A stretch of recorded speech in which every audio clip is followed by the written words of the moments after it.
나눌 말씀은 느헤미야서 1장입니다. 느헤미야서 1장 1절부터 11절까지의 말씀입니다. 느헤미야서 1장 1절부터 11절까지의 말씀입니다.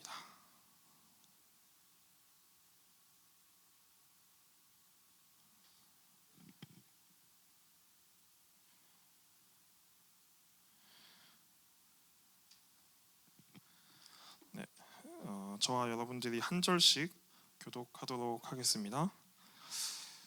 하가랴의 아들 느헤미야의 말이라. 아닥사스다 왕 제20년 기슬르월에 내가 수산궁에 있는데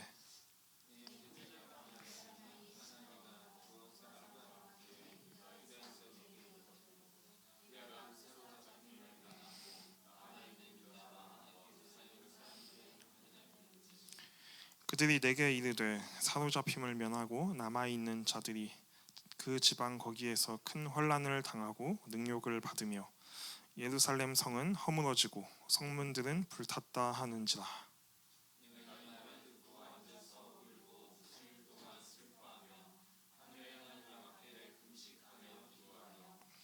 이르되 하늘의 하나님 여호와 크고 두려우신 하나님이여 주를 사랑하고 주의 계명을 지키는 자에게 언약을 지키시며 긍휼을 베푸시는 주여 간구하나이다.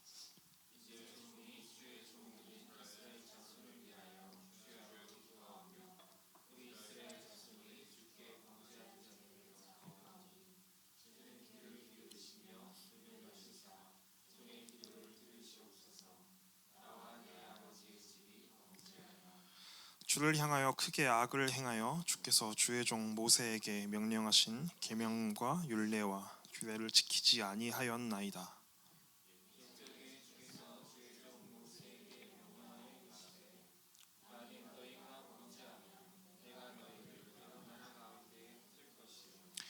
만일 내게로 돌아와 그 계명을 지켜 행하면 너희 쫓긴 자가 하늘 끝에 있을지라도 내가 거기서부터 그들을 모아 내 이름을 두려고 택한 곳에 돌아오게 하리라 하신 말씀을 이제 청하건대 기억하옵소서.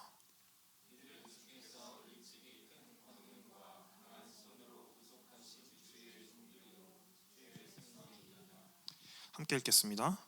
주여 구하오니 귀를 기울이사 주의 이름을 경외하기를 기뻐하는 종들의 기도를 들으시고 오늘 종이 형통하여 이 사람 앞에서 은혜를 입게 하옵소서 하였나니 그때 내가 왕의 술관원이 되었느니라. 아멘.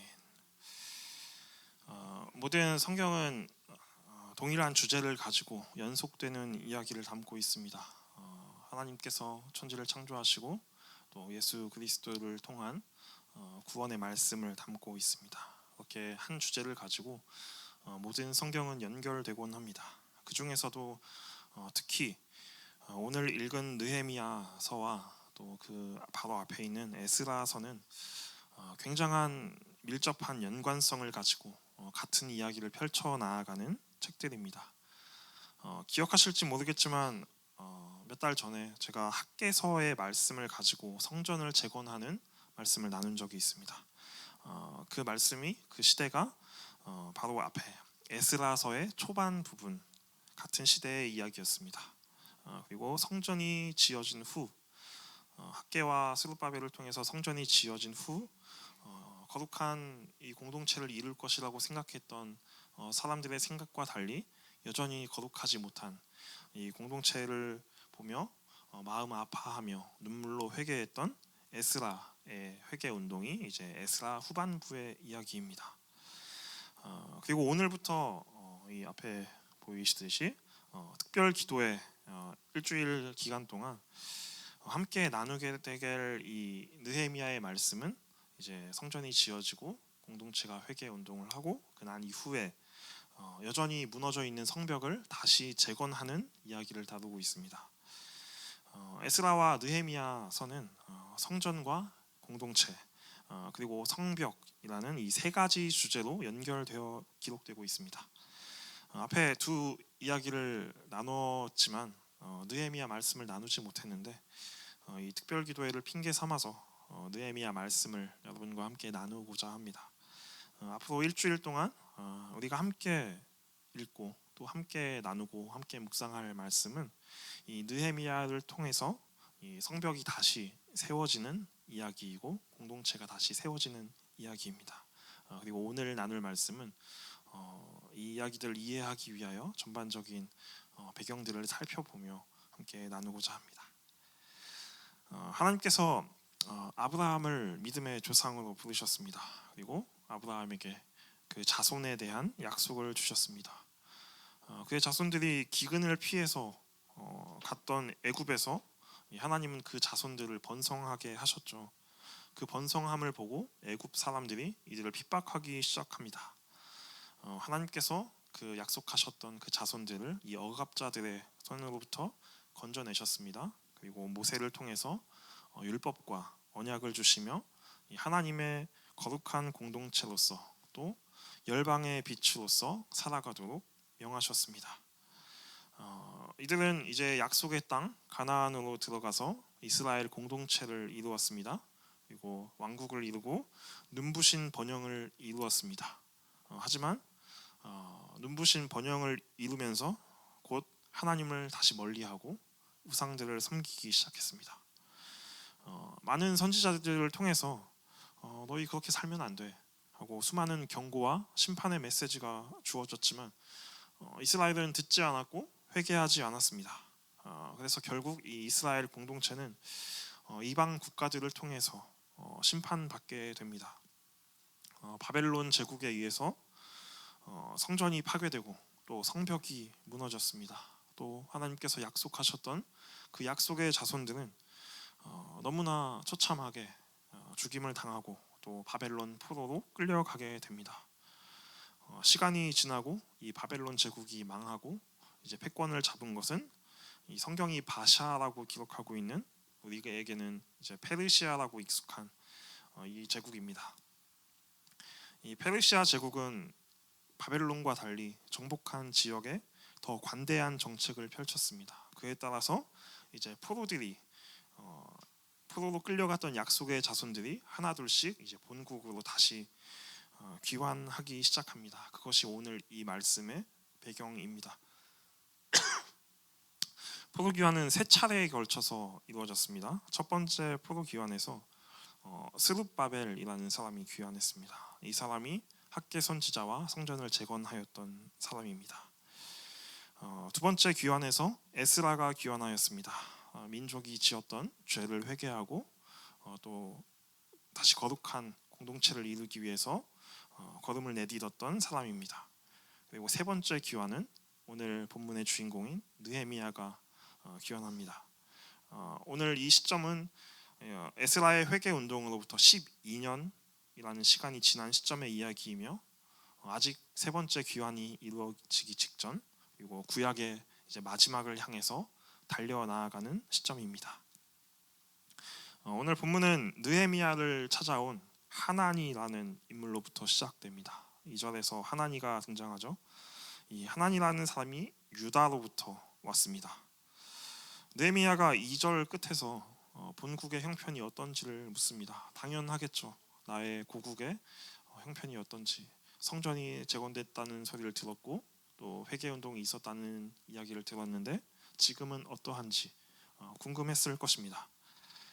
하나니가 전한 유다의 현실은 아마도 느헤미야가 생각했던 것과 달랐을 것입니다. 성전이 재건되고 또 거룩한 공동체를 향하여 회개운동이 일어나는데 분명히 더 좋은 상황들이 진행되어야 할 것 같은데 이 하나니가 전한 유다의 현실은 큰 환난을 당하고 또 능욕을 받으며 예루살렘 성은 허물어지고 성문들이 불탔다라는 것입니다.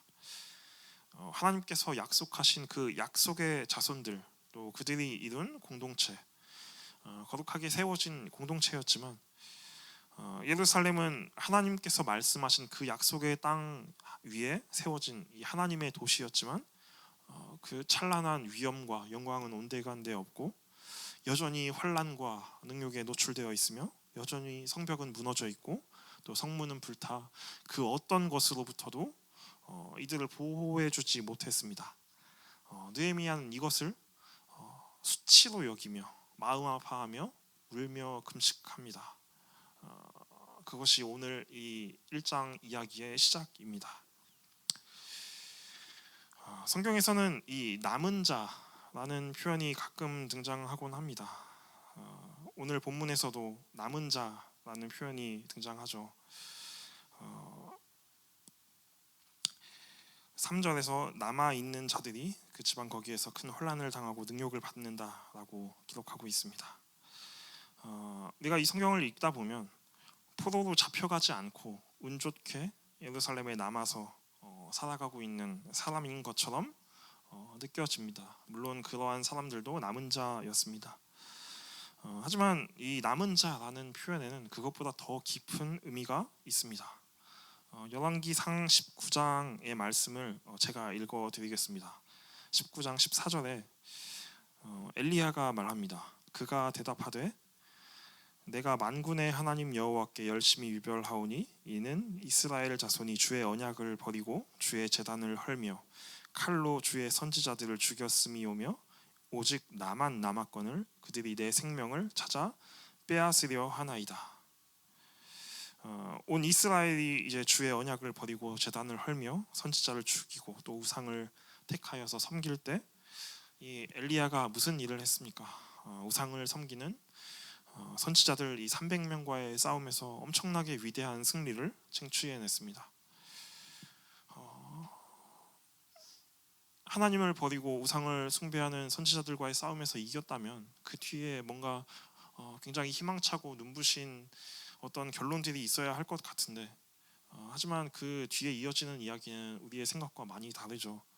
그는 자신을 기필코 찾아 죽이겠다라는 이 이세벨이라는 인물의 말 한마디에 무너져 내렸습니다. 혼자 남은 것처럼 느껴졌고 나 혼자 이 길을 걷고 있는 것처럼 느껴졌습니다. 그때 하나님이 18절에서 이 엘리야에게 말씀하십니다. 그러나 내가 이스라엘 가운데 7,000명을 남기리니 다 바알에게 무릎을 꿇지 아니하고 다 바알에게 입맞추지 아니한 자니라.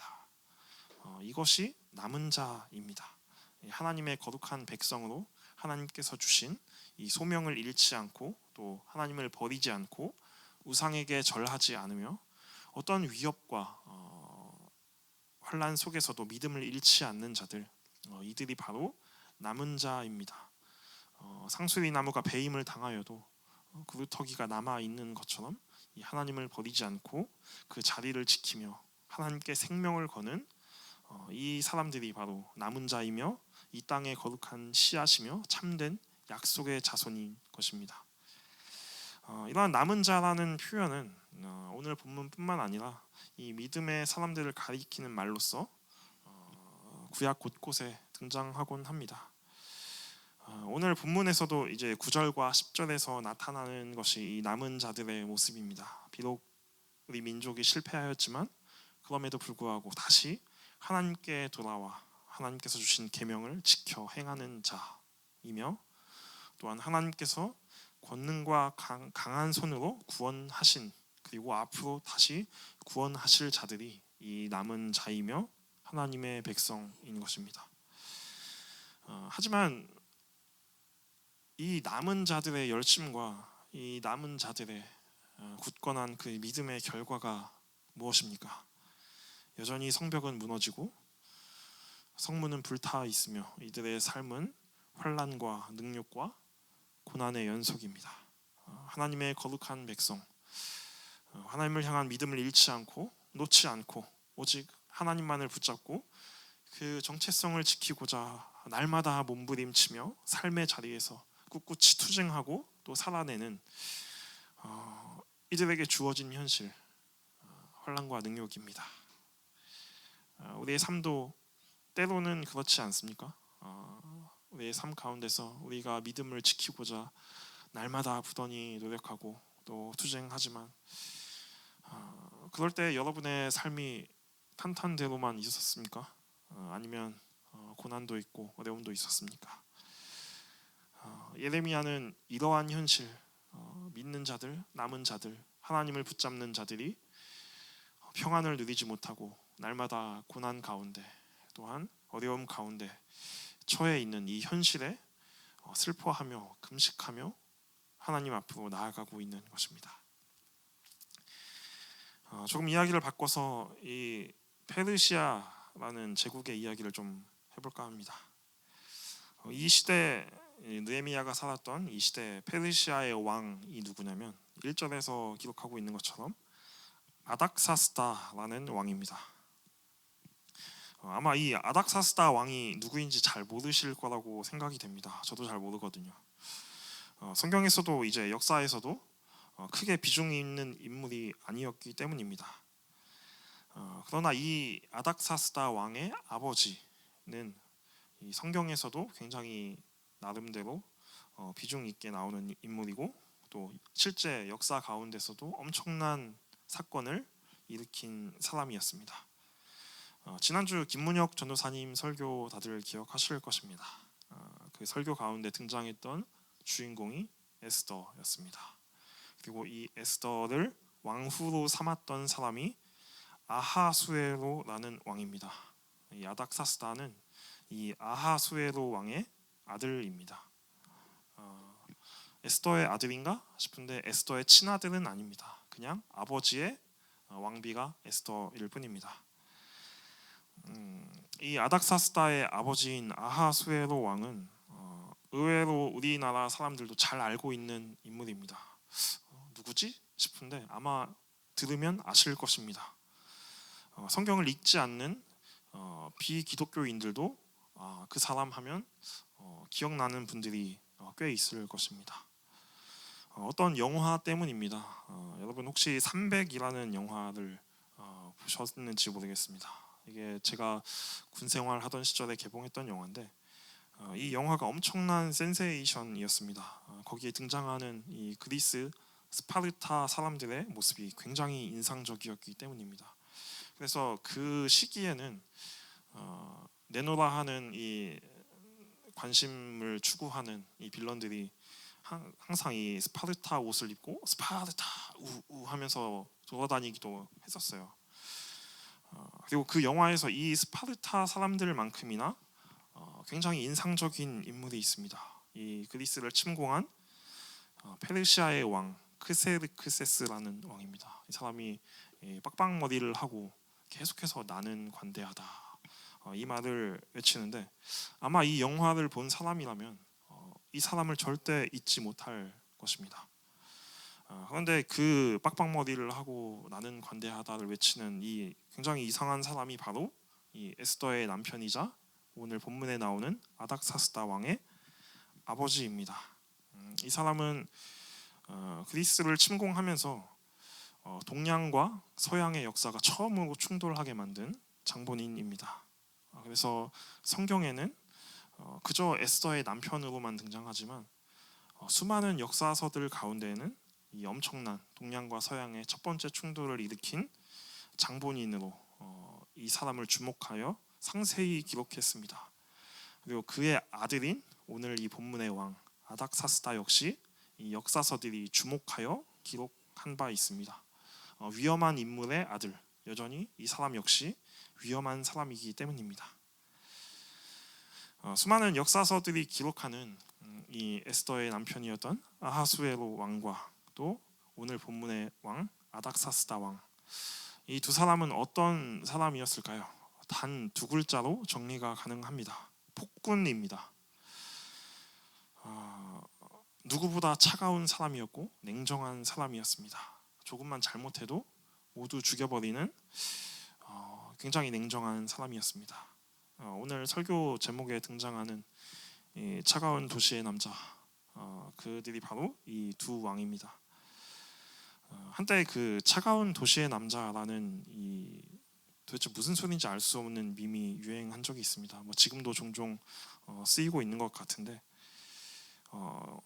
설교를 준비하며 찾아보니까 생각보다 훨씬 더 오래 전에 나온 말이더라고요. 2008년 어떤 한 웹툰에서 쓰인 이 말도 안 되는 그냥 아무렇게나 생각되는 대로 쓴 이 대사가 왜인지 모르게 사람들이 재밌어하며 유행했습니다. 나는 차가운 도시의 남자, 하지만 내 여자에겐 따뜻하겠지. 이게 도대체 뭔 소리야 싶은데 이 말도 안 되는 헛소리가 굉장한 인기를 끌었습니다.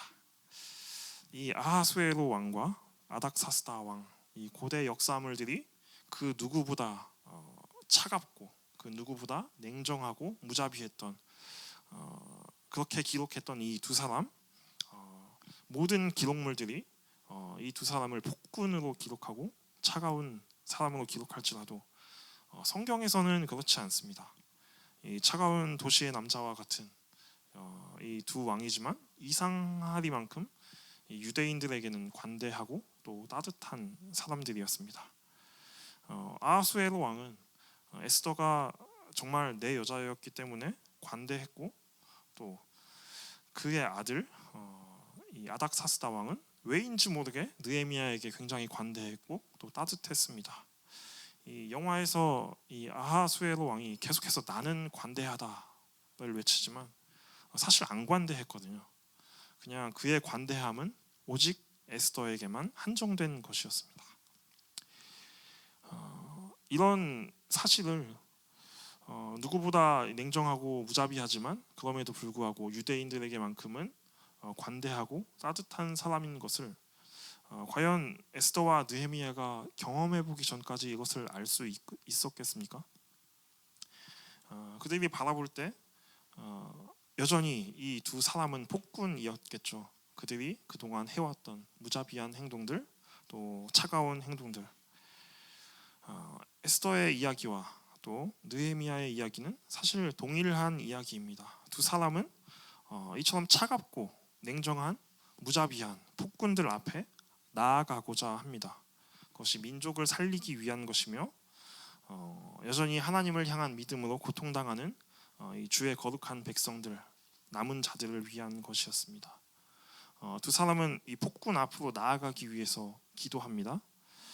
그것이 아무리 가능성이 없어 보이는 일일지라도 이 사람들은 하나님의 백성이 가진 방식으로 승부를 걸었습니다. 기도로 승부를 건 것입니다. 느헤미야와 에스더가 기도할 때 어떤 일이 벌어졌습니까? 에스더는 이 무자비한 폭군 아하수에로 왕의 왕비가 되었고 이 폭군으로부터 가장 사랑받는 자가 되었습니다. 또 느헤미야는 오늘 11절의 마지막 결론에서 아닥사스다 왕의 술관원장이 되었다라고 기록하고 있습니다. 느헤미야의 기도가 절절히 나오잖아요. 주여 이 백성을 기억하옵소서, 주의 계명을 기억하시고 이 백성을 다시 돌아 살피시옵소서. 그 절절한 기도 끝에 나온 결론이 이 아닥사스다 왕의 술관원장이 되었다. 이 결론은 조금 뜬금없어 보일 수도 있습니다. 뭐지 결론이 왜 이렇지 하실 수 있는데 그것도 배경이 있습니다. 이 아닥사스다 왕의 아버지인 아하수에로가 암살을 당했습니다. 자기의 침상에서 자는 중에 암살을 당했습니다. 그리고 그 암살한 자들이 세운 꼭두각시 왕이 오늘 본문의 왕인 아닥사스다입니다. 그리고 그가 이 암살한 반역의 무리들을 내보내고 그들을 물리치고 자신이 권력을 잡게 되었을 때는 어떤 사람들을 곁에 두겠습니까? 나 또한 암살당할 수도 있기 때문에 가장 믿을 만한 사람들, 가장 신뢰할 수 있는 사람들만을 주변에 두었습니다. 그 중에서도 가장 최고로 믿음직한 사람을 두었는데 그것이 바로 이 술관원장입니다. 모든 먹고 마시는 것을 먼저 먹어보고 먼저 마셔보고 왕의 옆에서 항상 왕을 따라다니며 함께 동행하는 자였습니다. 그리고 느헤미야가 바로 그런 자가 되었습니다. 왕으로부터 가장 신뢰받고 또 가장 사랑받는 자가 된 것입니다. 느헤미야와 에스더가 무엇을 했습니까? 무엇을 했기에 이 수많은 역사가 폭군으로 기록하고 있는 이 무자비한 왕들로부터 언제나 그것에서 예외가 되었고 또 관대함을 누리며 또 따뜻한 이들의 호의를 받았습니까? 무엇이 그들을 사랑받게 했습니까? 이 두 사람은 그저 하나님의 백성의 방식으로 기도의 자리로 나아가서 이 온 땅의 주인이 되시고 또 모든 만물을 주관하시는 하나님께 기도했을 뿐입니다.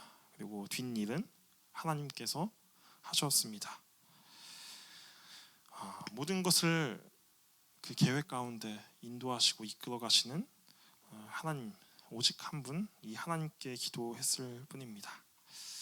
오늘 우리 또한 이 믿음을 지키기 위해 날마다 우리 삶 가운데서 하루하루 투쟁하고 또 분투하며, 얼마 전에 목사님이 고군분투라는 설교를 하시기도 하셨는데, 고군분투하며 치열하게 살아가는 우리 삶 가운데 우리가 해야 할 일은 무엇입니까?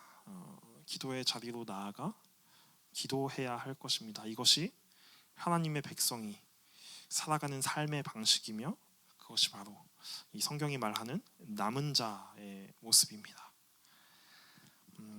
우리는 내일부터 믿음의 터를 다시 세우다 라는 주제로 특별 기도회를 가질 것입니다. 이 기도회를 통해서 우리가 다시 하나님 앞에 나아가 기도함으로써 우리가 믿음의 터를, 우리의 믿음을 다시 돌아보고 다시 세워 나아가고자 합니다. 또한 우리의 모임인 이 교회를 다시 세워가고자 합니다. 내일부터 이 느헤미야의 본문 1장부터 13장까지의 말씀을 우리가 읽고 또 기도할 것입니다. 오늘 우리 삶의 모든 문제와 어려움들, 또 우리가 처한 상황들, 그것들이 우리의 능력으로, 계획으로, 우리의 힘으로 어떻게 할 수 있는 것들만 있지 않을 것입니다. 아마 어쩔 수 없다라고 생각되는 일들이 정말 많을 것입니다. 그런 때에 우리가 우리 삶의 자리에서 하나님의 백성의 방식으로 우리가 할 수 있는 일을 하며 나아가기를 원합니다. 우리가 할 수 있는 일이 무엇입니까?